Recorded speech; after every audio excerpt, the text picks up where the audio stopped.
It's only possible at Furniture Max.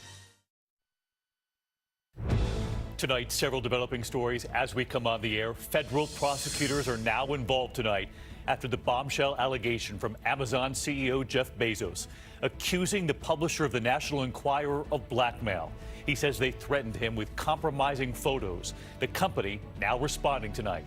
The high school shooting, an armed man walking into the school, shooting the hall monitor. What happened next? That school on lockdown. The plane crash and the search and rescue operation off South Florida tonight. The fiery showdown on Capitol Hill. The acting Attorney General Matt Whitaker is grilled. Did he talk to the president about Robert Mueller's investigation? Temperatures set to plunge overnight. Single-digit wind chills across much of the country. Rob Marciano is here. The major new developments tonight. The mother last seen on Thanksgiving, her fiancé charged, and now the nurse linked to him. What she admitted to today.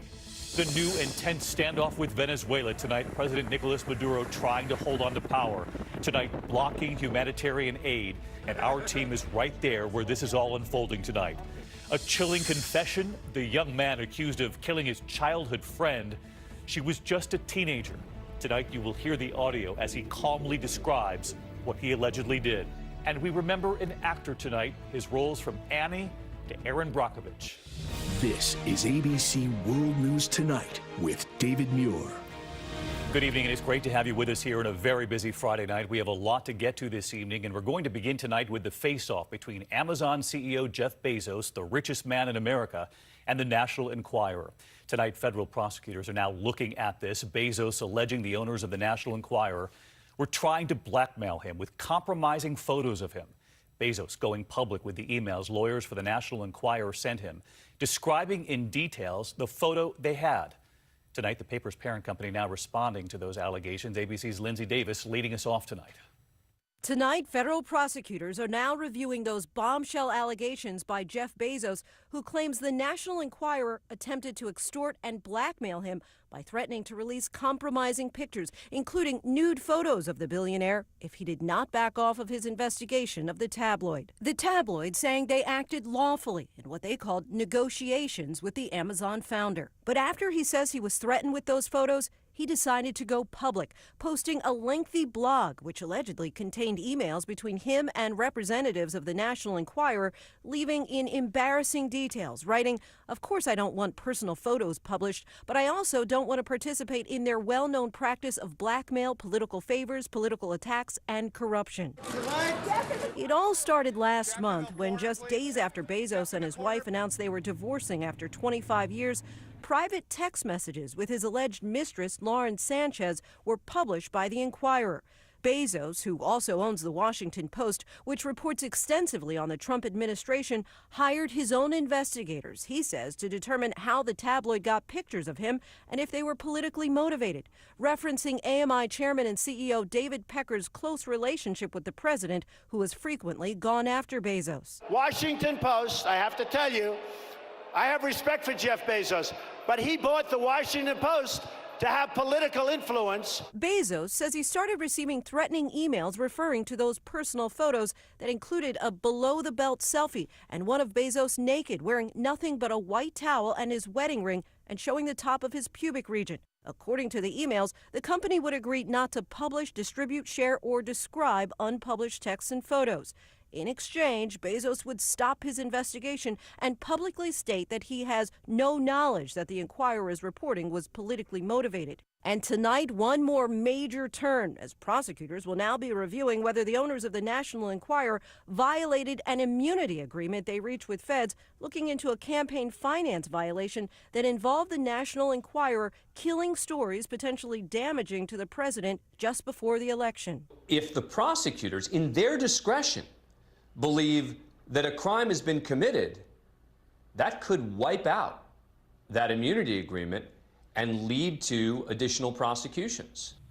The parent company of the National Enquirer issued a statement today saying they acted lawfully and that at the time of the recent allegations made by Mr. Bezos, it was in good faith negotiations to resolve all matters with him. Still, they say they plan to convene the board to investigate. David. Lindsay Davis leading us off tonight. Lindsay, thank you. To other news and to the fiery showdown on Capitol Hill tonight. Acting Attorney General Matt Whitaker was grilled today about the Robert Mueller investigation. He was asked, did he talk to President Trump about Mueller? And does he think it's a witch hunt? Here's ABC's Chief Justice correspondent Pierre Thomas now. On Capitol Hill today, House Democrats trying to put the nation's top law enforcement official on trial. We're all trying to figure out, who are you, where did you come from, and how the heck did you become the head of the Department of Justice? All right, well, Congressman, Mr. Whitaker, that was a statement, not a question. Democrats grilling Acting Attorney General Matthew Whitaker on the Mueller investigation. Whitaker pushing back. In your capacity as Acting Attorney General, have you ever been asked to approve any request or action to be taken by the special counsel? Mr. Chairman, I see that your 5 minutes is up, and so I'm here voluntarily. We have agreed to 5-minute rounds. Before President Trump picked him for the job, Whitaker publicly questioned the Mueller investigation. But today he offered these assurances. I have not interfered in any way with the special counsel's investigation. I have not talked to the President of the United States about the special counsel's investigation. But Whitaker refusing to answer whether the investigation, which he himself supervises, is a witch hunt, as President Trump has said. Are you overseeing a witch hunt? Congressman, as I've mentioned previously, the special counsel's investigation is an ongoing investigation, and so I think it would be inappropriate for me to... But you wouldn't oversee a witch hunt, would you? You'd stop a witch hunt, wouldn't you? Congressman, it would be inappropriate for me to talk about an ongoing investigation. Republicans on the House Judiciary Committee blasting the hearing as a pointless character assassination. Bring your popcorn. I'm thinking about maybe we just set up a popcorn machine in the back, because that's what this is becoming. It's becoming a show. Pierre Thomas with us live tonight from the Capitol, and Pierre, lawmakers are also pressing the acting attorney general on his recent statement that the Mueller investigation is, quote, close to being completed. He was pressed. Did he learn that from Mueller himself? That's right, David. They did push Whitaker, but he refused to offer any more details, saying, quote, Bob Mueller is going to finish his investigation when he wants to finish his investigation. David? All right, Pierre Thomas with us on a Friday night. Pierre, thank you. Next to the school shooting at a high school in Baltimore tonight, an armed man showing up in the lobby, shooting a hall monitor. Right here tonight, what happened next as that school went into lockdown. ABC's Stephanie Ramos is on the scene tonight. Baltimore police got the call of the shooting just after noon. Medicaid response, Frederick Douglass High School, first shooting. Police say a 25-year-old man entered the lobby of Frederick Douglass High School and shot a hall monitor in the lower torso. The school put on lockdown. Students and teachers hiding in classrooms. It's crazy, man. It's crazy. One teacher tweeting, kids are aggravated and seem nervous, but we're okay. We believe that this is an outside person that entered the school to confront someone inside the school. School police officers were nearby. They were able to engage the suspect, take him into custody without incident. Worried parents racing to the campus that is now a crime scene. David, school sources confirmed tonight the shooter was a relative of a student. The hall monitor is in serious but stable condition. David. Stephanie Ramos. Stephanie, thank you. Next to the search and rescue operation underway off South Florida tonight. A cargo plane crashing into the ocean, a Coast Guard helicopter pulling one crew member right there from a life raft. But tonight, that search operation does continue. Here's ABC's David Curley. The man scooped from the waters off Miami by the Coast Guard is being treated tonight, while the search continues for the other person on board the cargo plane, which made a mayday call just before hitting the water. Miami, Fort Officer, you got any update from that airplane? I just wondering if you had any news on that mayday. The man rescued was flown to a local hospital, his head bandaged as he was wheeled to the emergency room. As boats arrived, they found parts of the plane, a wing, other floating debris. The plane was on a flight from the Bahamas to the Miami area. This is the twin-engine plane owned by Conquest Air Cargo, which says on its website it is a daily provider of air cargo for Nassau and the Bahamas. The Coast Guard says at this hour it is continuing the search for the missing pilot. The pilot in the hospital, according to his company, is in stable condition. David? David Curley reporting in. David, thank you. Next to the brutal winter blast, just as we start the weekend. In fact, wind chills in the single digits across much of the country tonight into tomorrow. And a new Pacific storm slamming the west at this hour. Let's get right to Rob Marciano tracking it all for us again tonight. Hey, Rob. Hey, David, those cold winds have picked up tonight, snapping us right back to winter reality along with the rest of the country. Look at these wind chills in the morning. Single digits along the northeast, but upper 20 or more below across the upper Midwest. In the northwest, Seattle getting slammed with snow tonight. Then Portland moves out pretty quickly, but 4 to 8 inches expected in the Emerald City. That is debilitating, and there's more snow coming for the northwest later in the weekend. David? Rob, thank you. There are new developments this Friday night in the case of the missing mother from Colorado. She was last seen on that surveillance on Thanksgiving. Her fiance already charged with murder, and tonight, now a nurse has offered her own confession, what she admitted to today. ABC's Clayton Sandell is in the courtroom. The mystery woman at the center of the Kelsey Berreth murder case tonight making a deal with prosecutors. Crystal Lee Kenny pleading guilty to helping Berreth's fiance Patrick Frazee get rid of evidence. I learned that Patrick Frazee had committed homicide. I knew the victim's cell phone, the intention of the victim's availability in the investigation. Multiple sources say Kenny and Frazee were romantically involved. Her family says the only reason she helped him is because he allegedly threatened her. You see him? He's in cuffs. Frazee now charged with murdering Berreth, last seen Thanksgiving Day.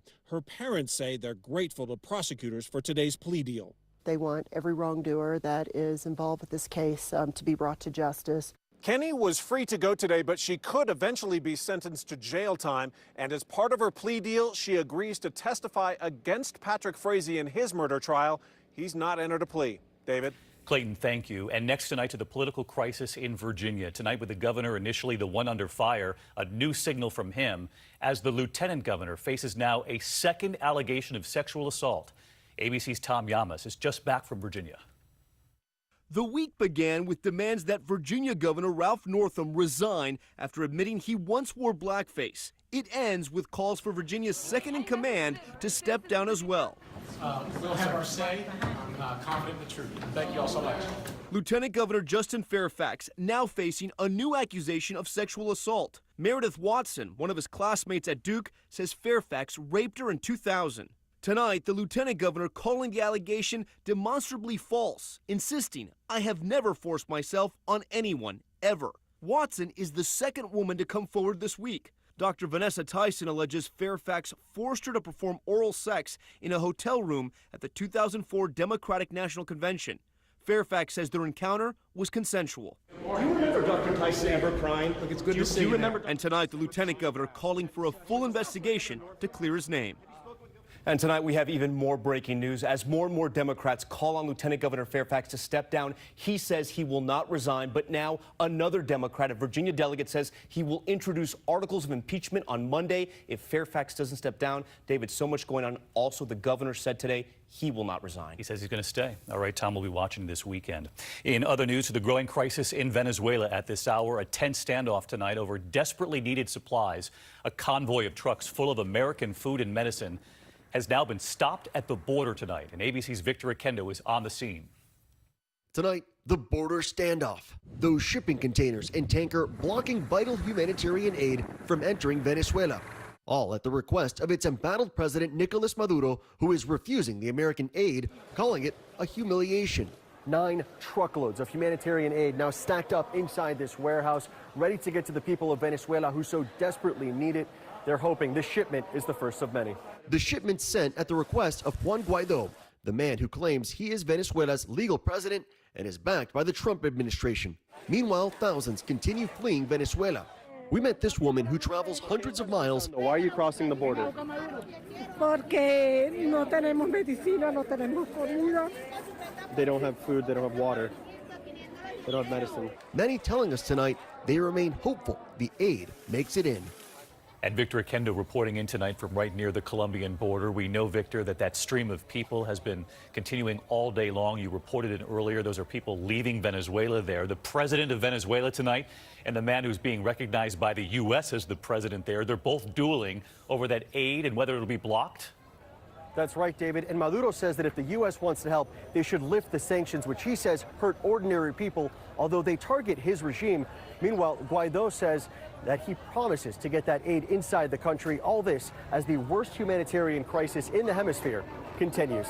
David? Victor Kendo and our team there on the border, our thanks to you. And there is still much more ahead on World News Tonight this Friday. A chilling confession. You'll hear the secret recording. The young man accused of killing his childhood friend. She was just a teenager, and the audio, what he says in a moment. The major recall just in tonight involved